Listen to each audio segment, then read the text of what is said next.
Muito bem, aqui é o professor Oswaldo Bastos e eu vou tecer alguns breves comentários, angústias inclusive, expressar os meus questionamentos, as minhas angústias com relação a essa questão do conflito entre Israel e o Hamas. Então, em todos esses dias eu tenho assistido, acompanhado nas mais diversas redes sociais, opiniões, explicações, momentos inclusive que eu aprendi muito, porque eu não sou especialista em Oriente Médio, eu tenho outros conhecimentos, apenas acompanho a geopolítica dessa região, mas de forma não tão aprofundada quanto um especialista.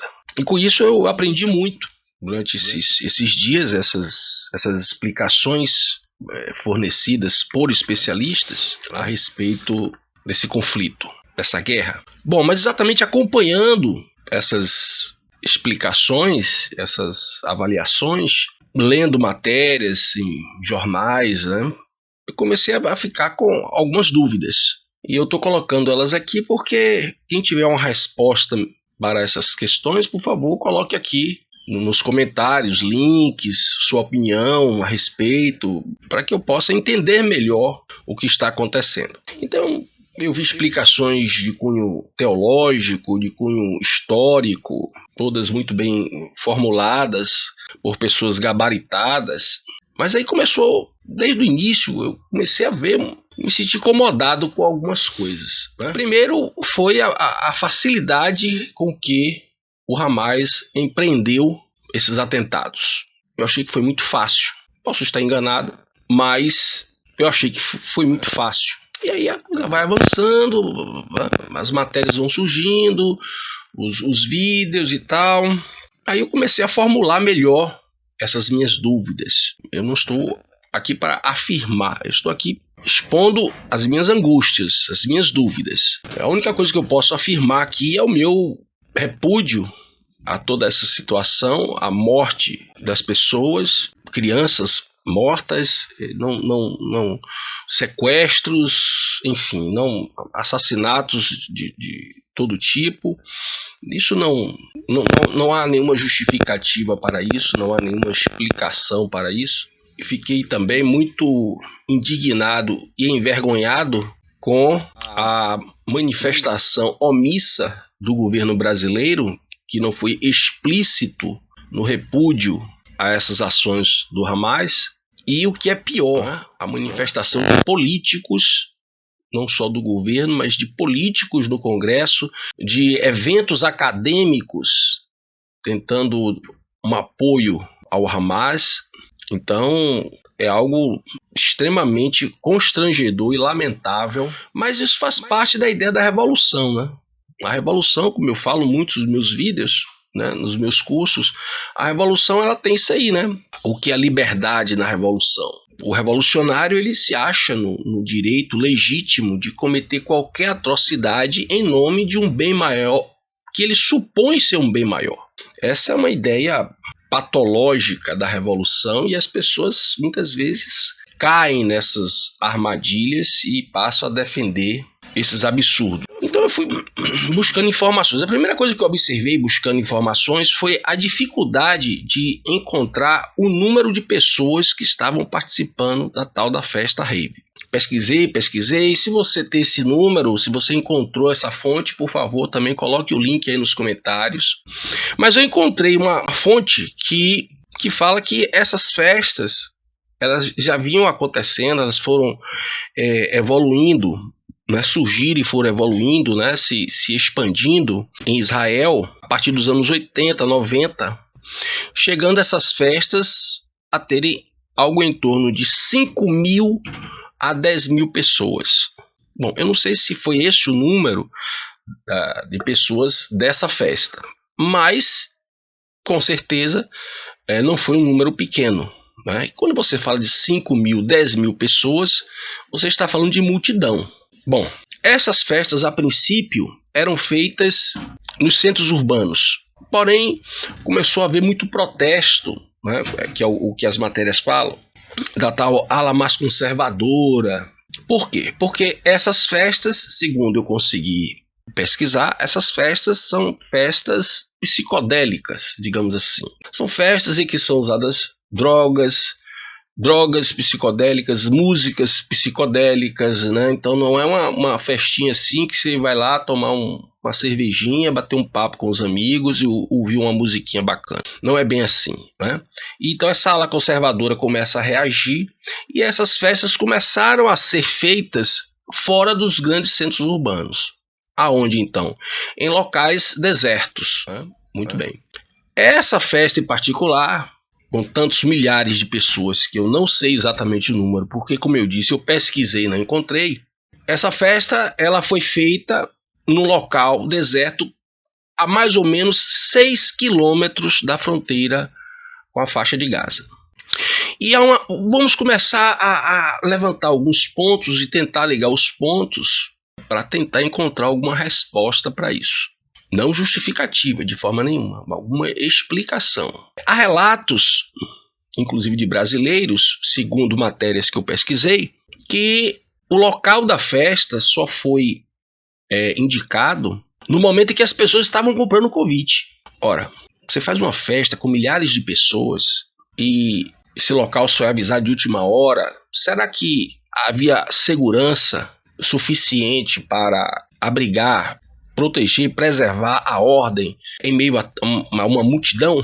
Além disso, essa festa feita a 6 quilômetros da faixa de Gaza, havia por parte do exército de Israel uma tropa específica pronta para proteger qualquer ataque, independente de planejamentos do Hamas, seria um alvo fácil, uma vez que não é novidade que o Hamas frequentemente está lançando foguetes contra Israel, aproveitar aquela situação e tentar mais um atentado terrorista, de outra forma até, lançando foguetes do próprio interior da faixa de Gaza. Então, será que havia uma infraestrutura suficiente para fazer frente a essa situação? Como é que estava essa questão? Muito bem. Aí vem aquela coisa, né? Poxa, por que o Hamas fez tudo aquilo? Como é que ele fez aquilo? Aí começaram a surgir explicações de que, recentemente, surgiu uma explicação de que o planejamento desses atentados, dessa invasão, teria sido feito em sigilo, em absoluto sigilo, por uma alta cúpula da liderança do Hamas. E que isso não vazou. E isso justificaria, que foi uma coisa que logo que aconteceram as coisas, foi logo que me veio na cabeça, né? Porque o Mossad não identificou isso. Comecei a ficar meio... Por quê? Porque quando nós falamos do Mossad, nós estamos falando de um dos melhores serviços de inteligência do mundo.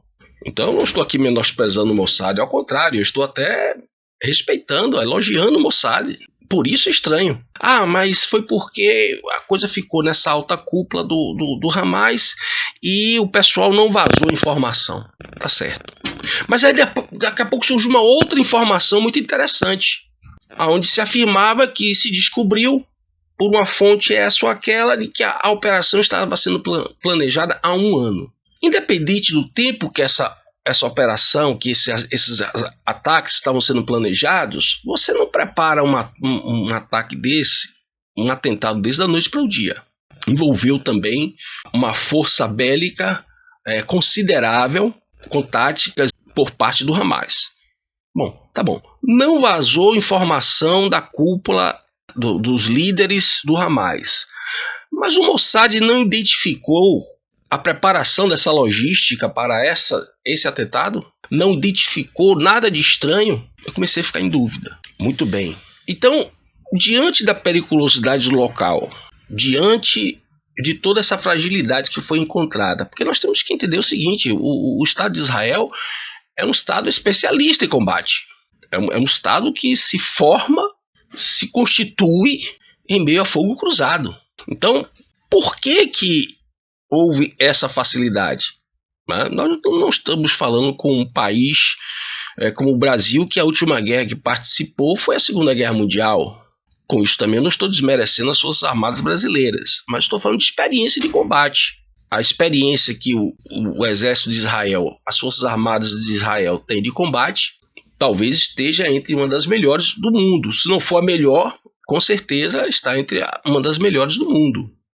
Então são certas falhas de segurança que me deixaram inquieto, né? Me deixaram um tanto apreensivo.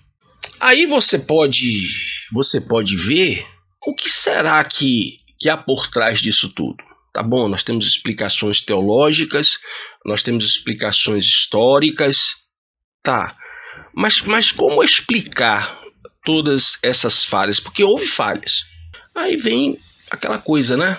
Aí você vai dizer, poxa, lá vem o professor Oswaldo com teoria da conspiração. Não é teoria da conspiração, querido. É uma questão de estudar ou não estudar, né? Então você tem a questão, passou a se chamar genericamente das elites globalistas, senhores do mundo, senhores da guerra, e pelo menos, a partir do século XX, todas as guerras foram programadas. Primeira Guerra, Segunda Guerra Mundial, Vietnã, Coreia, e também essas guerrinhas e guerrilhas locais aqui e ali, tudo isso é programado, né? Tudo isso tem um bastidor por isso aí. Então eu fico aqui surpreso e ao mesmo tempo angustiado com essas, pelo menos, aparentes falhas vindo de um Estado e de uma Força Armada tão competente, tão experiente em termos de segurança. Aí eu fico pensando, será que tem alguma coisa? Eu fico aqui me questionando, né?